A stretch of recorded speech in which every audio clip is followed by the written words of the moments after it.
अस्सलामु अलैकुम वरहमतुल्लाहि वबरकातुहू। दोस्तों, मैं निशात अहमद आप तमाम साथियों का बहुत बहुत इस्तकबाल करता हूं।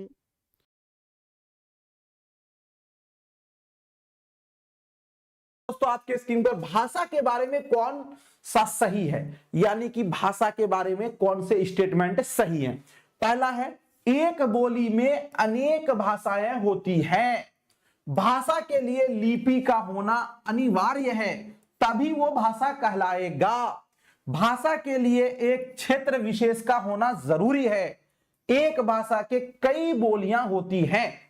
सबसे पहले दोस्तों एक चीज आप यहां पे समझ लें, उसके बाद इस क्वेश्चन का आंसर देंगे तो आपको बहुत आसानी होगी। देखिए, एक होता है दोस्तों बोली, एक क्या होता है बोली, और एक आपका होता है भाषा। देखिए, जो बोली होता है ना, वो कोई एक खास इलाके में, एक कोई क्षेत्र विशेष में जो आम लोग बात करते हैं वो बोली होता है। और वही बोली जब डेवलप कर जाता है तो दोस्तों बहुत सारे लोग उसको बोलते हैं, तो वो भाषा का रूप लेता है। भाषा जो है ना वो लिखित रूप में भी होता है, और बोली जो है वो लिखित रूप में आपका नहीं होता है। भाषा का दायरा बहुत बड़ा होता है, यानी इसका दायरा वसीह होता है, लेकिन बोली का दायरा भाषा के बनिस्बत कम होता है। इसलिए कि बोली एक खास इलाके में, जैसे हमारी जो मातृभाषा है वो बोली है, हमारे गांव 3 गांव 4 गांव 5 गांव या हमारे जिला तक ही वो साथियों सीमित है। लेकिन जैसे हिंदी लीजिएगा तो ये बहुत ज्यादा लोग इसको बोलते हैं। तो भाषा और बोली में ये फर्क है कि बोली ये सीमित होती है और भाषा जो है ये सीमित नहीं होती है। एक बोली में अनेक भाषाएं, तो बोली में भाषा नहीं होगा बल्कि भाषा में बोली होगा, तो ये वाली बात कट जाएगी। भाषा के लिए लिपि का होना अनिवार्य है, कोई जरूरी नहीं है। भाषा के लिए लिपि का होना जरूरी नहीं है, इसलिए कि भाषा लिपि तो दोस्तों लिखने से संबंधित है, ठीक है। और कई सारी भाषाओं का एक लिपि है, जैसे कि ले लीजिए नेपाली है, आपका हिंदी है, ये सब का लिपि क्या है आपका देवनागरी है। जी, भाषा के लिए एक क्षेत्र विशेष का होना जरूरी है, यह भी बात सही नहीं है। एक भाषा के कई बोलियां होती हैं, यह बात बिल्कुल सही है। तो ऑप्शन नंबर डी वाला आपका क्या हो जाएगा, राइट हो जाएगा। अगला प्रश्न है दोस्तों, आपके स्क्रीन पर कहा जा रहा है कि शिक्षार्थी भाषा अर्जित करते हैं, यानी एक स्टूडेंट भाषा को अर्जन का मतलब हुआ मातृभाषा, तो भाषा की संरचना का विश्लेषण करके, भाषा के साहित्य का अध्ययन करके, उस भाषा के बोलने वालों की संस्कृति को सीख करके, प्राकृतिक अंतःक्रियात्मक वातावरण में भाषा का उपयोग करके। दोस्तों, हमको कहा गया कि शिक्षार्थी जो है भाषा अर्जित करते हैं। हमने आपको बताया था कि जब कभी आपसे अर्जन पूछ लिया जाए तो अर्जन से दोस्तों क्या मुराद होता है, अर्जन से मुराद होता है मातृभाषा। और हमने आपको एक चीज और भी बताया था कि मातृभाषा का कोई नियम नहीं होता है, कोई व्याकरण नहीं होता है। मातृभाषा हम अपने घर परिवार परिवेश में सीखते हैं। तो यह कहना कि भाषा की संरचना का विश्लेषण, संरचना का मतलब होता है बनावट, ये दोस्तों द्वितीय भाषा में आएगा, अधिगम में आएगा, ये अर्जन में नहीं आएगा। भाषा के साहित्य का अध्ययन करना, साहित्य का मतलब होता है अदब, अदब दोस्तों अधिगम में आएगा, अर्जन में नहीं आएगा। उस भाषा के बोलने वालों की संस्कृति को सीखकर, सीखना आपका अधिगम में आएगा, अर्जन में नहीं आएगा। प्राकृतिक अंतःक्रिया, यानी दोस्तों प्राकृतिक का मतलब हुआ कि फितरी तौर पर हम कनेक्ट में आकर वातावरण में भाषा का उपयोग करके, यानी हम अपने मुआशरा अपने माहौल में जो भाषा का प्रयोग करते हैं वही। तो बिल्कुल सही बात है कि अर्जित दोस्तों हम जी अपने समाज से करते, इसलिए ऑप्शन नंबर डी वाला आपका क्या होगा, राइट हो जाएगा। अगला प्रश्न है, कहा गया कि निम्नलिखित में असमर्थ है, यानी तो वो किस विकलांगता से, क्वेश्चन है नहीं। देखिए फिर भी आप समझ लें, जो अविकार होता है ना दोस्तों, वो जी विकार से संबंधित है आमतौर पर। जैसे यहां कहा गया लेखन वैकल्य, अगर लिखने में कमी है तो दोस्तों उसको क्या कहते हैं, डिसग्राफिया कहते हैं। क्या कहते हैं, डिसग्राफिया कहते हैं, आप सभी को पता है। और दोस्तों ये है आपका क्रिया वैकल्य। गणन, गणन का मतलब गिनती, तो उसको कहते हैं दोस्तों डिसकैलकुलिया। क्या कहते हैं? डिसकैलकुलिया कहते हैं। और पठन में होगा तो डिसलेक्सिया कहते हैं। ये तीन वो आप याद रखिएगा, इसका क्वेश्चन नहीं है जे। अगला क्वेश्चन दोस्तों आपके स्क्रीन पर है कि कुल भौतिक प्रतिक्रिया यानी कि टीपीआर, यानी कि दोस्तों टोटल फिजिकल रिस्पॉन्स, किन विद्यार्थियों के लिए अधिक उपयोगी है? क्रिया करके सीखने वाले, क्रिया करके सीखने का मतलब होता है करके सीखने वाले, श्रवण द्वारा सीखने वाले, पठन द्वारा सीखने वाले और चित्र देखकर सीखने वाले। टीपीआर, इससे पहले एक क्वेश्चन दोस्तों ये पूछा गया था कि टीपीआर जो है किस पर आधारित होता है? तो बच्चे पहले इंस्ट्रक्शन को सुनते हैं, उसके बाद दोस्तों वो क्रियाकलाप करते हैं। लेकिन टीपीआर एक तरह का एक सरगर्मी वाला अमल है, यानी ये एक रोल प्ले में आता है, खेल खेल में दोस्तों सीखा जाता है। तो जो बच्चे क्रिया करके सीखते हैं यानी करके सीखते हैं, उसी के लिए दोस्तों ये अधिक उपयोगी है। तो ऑप्शन नंबर ए वाला राइट होगा। और टीपीआर क्या है कि जो इंस्ट्रक्शन आपने सुना उससे बोलना और फिर अपने आजा को यानी कि जिस्म के जो आपके सारी चीजें हैं उसको दोस्तों उससे तालमेल बैठाना, इसी का नाम है टीपीआर। अगला प्रश्न है आपके स्क्रीन पर, कहा जा रहा है कि भाषा शिक्षण का क्या उद्देश्य होना चाहिए? यानी जो भाषा शिक्षण का उद्देश्य है वो क्या होना चाहिए? शिक्षार्थियों को अकादमिक वार्तालाप कौशल में सक्षम बनाना। अकादमिक वार्तालाप का मतलब यह हुआ कि बच्चे को द्वितीय भाषा के वार्तालाप में हम माहिर बना दें। द्वितीय भाषा का मतलब हुआ कि मानक भाषा, अकादमिक का मतलब हो गया मानक भाषा यानी कि द्वितीय भाषा। विद्यार्थियों को सभी स्थिति में अर्थपूर्ण ढंग से प्रतिक्रिया में सक्षम बनाना, यानी कि कोई भी स्थिति हो यानी संदर्भ में देखते हुए बच्चे को बात करने वाला हम बना दे, तो ये तो उससे बेस्ट है भाई। विद्यार्थी को सवालों के जवाब देने में सक्षम बनाना। कभी कभी आप देखते हैं ना कि आपका खामोश रहना भी एक जवाब है। तो अगर हम सिर्फ सवाल का जवाब बता दें लेकिन संदर्भ को ना समझ में आए तो वो भी सही नहीं है। तो इसलिए ये वाली बात उतनी बेस्ट नहीं है। विद्यार्थियों को परीक्षाओं में बेहतर प्रदर्शन, ये तो ऐसे भी कट जाएगा आपका। तो दोस्तों भाषा शिक्षण का क्या उद्देश्य है? नहीं कहते हैं जहां जैसा देश वहां वैसा भेष, यानी आपको दोस्तों हालात को देखते हुए ही चीजों को यह करना है। तो विद्यार्थियों को सभी स्थिति में अर्थपूर्ण ढंग से प्रतिक्रिया करने में सक्षम बनाना, यही दोस्तों भाषा का उद्देश्य होता है। तो ऑप्शन नंबर बी वाला आपका क्या हो जाएगा? राइट हो जाएगा।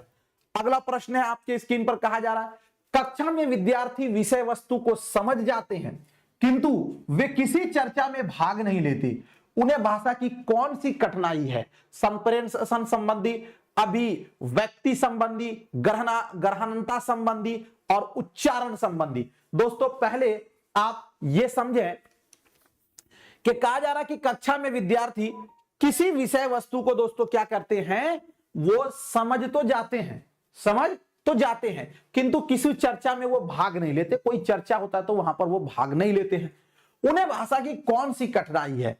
दोस्तों ध्यान दीजिएगा, हमने आपको कहा था कि जो भाषा के कौशल है वो कितने हैं? 4 है भाई। कौन कौन से हैं? तो पहला आपका होगा सुनना, दूसरा आपका दोस्तों होगा बोलना, और तीसरा आपका होगा पढ़ना, है ना, और चौथा आपका होगा लिखना। यही ना 4 है और इसी टाइप से है। इसमें हमने आपको बताया था कि दोस्तों हम जब सुनते हैं या हम पढ़ते हैं तो दूसरों के ख्यालात, दूसरों के जज्बात को सुनते हैं, दूसरों के ख्यालात को समझते हैं पढ़कर या सुनकर। इसीलिए इसे कहा गया है ग्रहणात्मक कौशल। क्या कहा गया? ग्रहणात्मक यानी कि ग्रहण करना। इसे ही उर्दू में कहा गया है अखजी या फिर तहसीली महारत। और दोस्तों हम बोलकर या लिखकर अपनी बातों को दूसरों तक पहुंचाते हैं तो इसको दोस्तों कहा गया है रचनात्मक कौशल। क्या कहा गया है? रचनात्मक, या दोस्तों इसे ही कहा गया है अभिव्यक्तिकात्मक कौशल, है ना, या इसी को दोस्तों कहा गया है तामीरी महारत, या इसे ही कहा गया है तख्लीकी महारत उर्दू में। तो एक बच्चा जो कक्षा में विद्यार्थी विषय वस्तु को समझ तो जाता है किंतु किसी चर्चा में भाग नहीं लेता। जब चर्चा होगा तो वहां पर वो बोलेगा, है ना, या तो दोस्तों वो लिखकर अपनी बातों को जाहिर करेगा। तो गोया के उसे अभिव्यक्तिकात्मक कौशल में क्या है? कमी है। तो हम कहते हैं संप्रेषण संबंधी। संप्रेषण का मतलब होता है बातचीत। बातचीत में दोस्तों क्या होगा, आप एक बार बात करेंगे तो अगला सुनेगा, लेकिन अगले की बात को सुनेंगे भी, तो यहां पर चूंकि वो समझ जाता है तो संप्रेषण में उसको दिक्कत नहीं है। ग्रहणात्मक संबंधी दोस्तों क्या होगा कि ग्रहणात्मक में यह हुआ कि आप दूसरों की बातों को सुनते हैं, तो यहां तो समझ रहा है ना, तो इसलिए इसमें भी दिक्कत नहीं है। उच्चारण संबंधी, यहां पे हमको कहा कि चर्चा में भाग नहीं लेते हैं, उच्चारण नहीं होगा, लेकिन दोस्तों अभिव्यक्ति संबंधी चूंकि चर्चा में भाग लेगा तो वहां पर उसको बोलना पड़ेगा, तो दोस्तों ये अभिव्यक्ति संबंधी आपका क्या है, जे उसके विकार है, कठिनाई है, तो इसीलिए इसका क्या होगा दोस्तों, ऑप्शन नंबर बी वाला आपका राइट हो जाएगा। अगला प्रश्न है आपके स्क्रीन पर, बहुभाषी कक्षा में पढ़ाते हुए शिक्षक विविधता के मुद्दे पर किस तरह चर्चा कर सकते हैं। विविधता का मतलब होता है दोस्तों अलग अलग प्रकार, और कोई बहुभाषी कक्षा है। बहुभाषी कक्षा मतलब यह हुआ कि दोस्तों वो कक्षा जिसके अंदर दो या दो से अधिक भाषाएं प्रयोग की जाए, तो उसमें विविधता के मुद्दे पर, विविधता का मतलब होता है कि अलग अलग परिवेश से जो बच्चे आए, तो अगर वो चीज आ जाए तो फिर उस पर किस तरह वो चर्चा कर सकते हैं। कक्षा में विद्यालय की भाषा प्रयोग करने की अनिवार्यता का आदेश देकर, यानी वो इस बात का आदेश दे दे कि भाई जो विद्यालय की भाषा है उसी को प्रयोग करना है। तो हमने आपको कहा था कि जो बहुभाषी कक्षा होगा इसमें दोस्तों हमें मातृभाषा को क्या करना है, मातृभाषा को संसाधन के रूप में लेना है। किस रूप में लेना है भाई, संसाधन के रूप में लेना है। हर बच्चे को मातृभाषा का प्रयोग करने का अवसर देना है, उसे दोस्तों हमें क्या करना है, प्रोत्साहन करना है, यानी कि मोटिवेट करना है।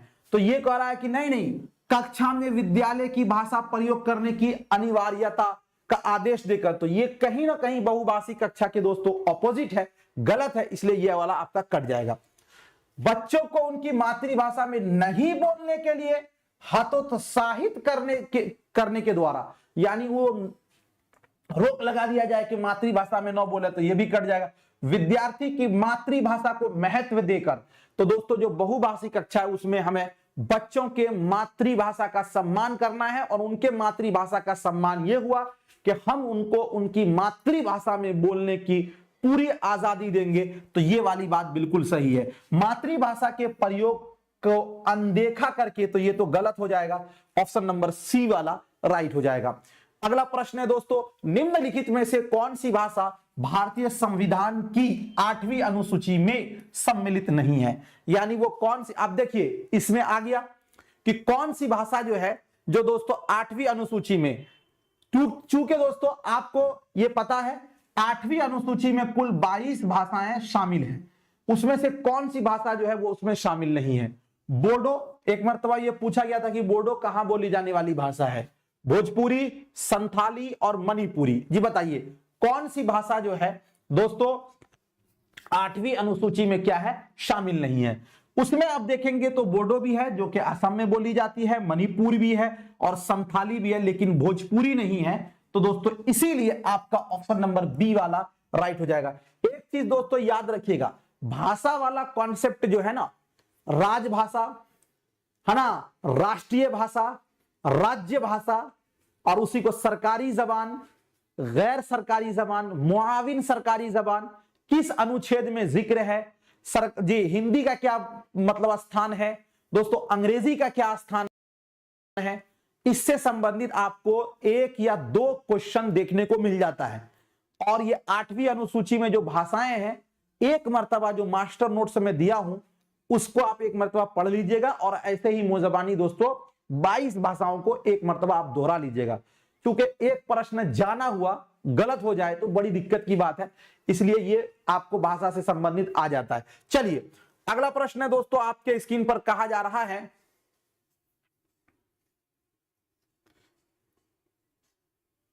चलिए अगला प्रश्न दोस्तों कहा जा रहा है कि भाषा शिक्षण की व्याकरण अनुवाद विधि मुख्य रूप से भाषा के किस कौशल विकास पर बल देती है। यानी कि दोस्तों जब अनुवाद विधि, अनुवाद का मतलब होता है ट्रांसलेट करना, तर्जमा करना, तो इसमें कौन सा कौशल को बढ़ावा मिलता है, सुनने बोलने पर, पढ़ने लिखने पर, सुनने लिखने पर और बोलने पढ़ने पर।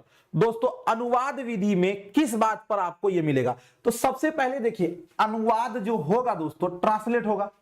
तो ट्रांसलेट होगा तो पहला तो आपको क्या होगा, उसमें जब किसी भी चीज का अनुवाद करेंगे तो दोस्तों पहला उसमें लिखना आएगा। क्या आएगा? लिखने पर।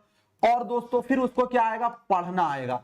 तो भाषा अनुवाद विधि में दोस्तों सुनने बोलने पर नहीं होगा, इसलिए कि सुनना इसमें नहीं आएगा, सुनने लिखने पर नहीं आएगा, बोलने पढ़ने पर नहीं, बल्कि पढ़ने लिखने पर आएगा। तो ऑप्शन नंबर आपका सी वाला क्या होगा, ये बी वाला क्या होगा, राइट हो जाएगा। अगला प्रश्न है दोस्तों आपके स्क्रीन पर, कहा जा रहा है कि निम्नलिखित में से कौन सा तरीका भाषा शिक्षक के द्वारा अपनाया जाना चाहिए, यानी वो कौन सा जो मेथड है जो एक भाषा शिक्षक को अपनाना चाहिए। धारा प्रवाह बोलने वाले शिक्षार्थियों को कक्षा में अनुकरणीय विद्यार्थी के रूप में स्वीकार करना चाहिए। यानी जो बच्चे बहुत अच्छे बोलते हैं उसको दोस्तों हम क्लास का क्या बना दें, हेड बना दें, और सारे को कहे कि भाई उसी को फॉलो करो। तो गोया कि यहां हमने बच्चे को ग्रेड दे दिया कि ये बहुत तेज है, तुम कमजोर हो। तो दोस्तों हमें ऐसा नहीं करना है, ये पक्षपात हो जाएगा, ये वाली बात गलत हो जाएगी। कक्षा हेतु कुछ कठोर नियम बनाना, कठोर जैसे ही आया ये निगेटिव हो गया, आगे देखने की कोई जरूरत नहीं है।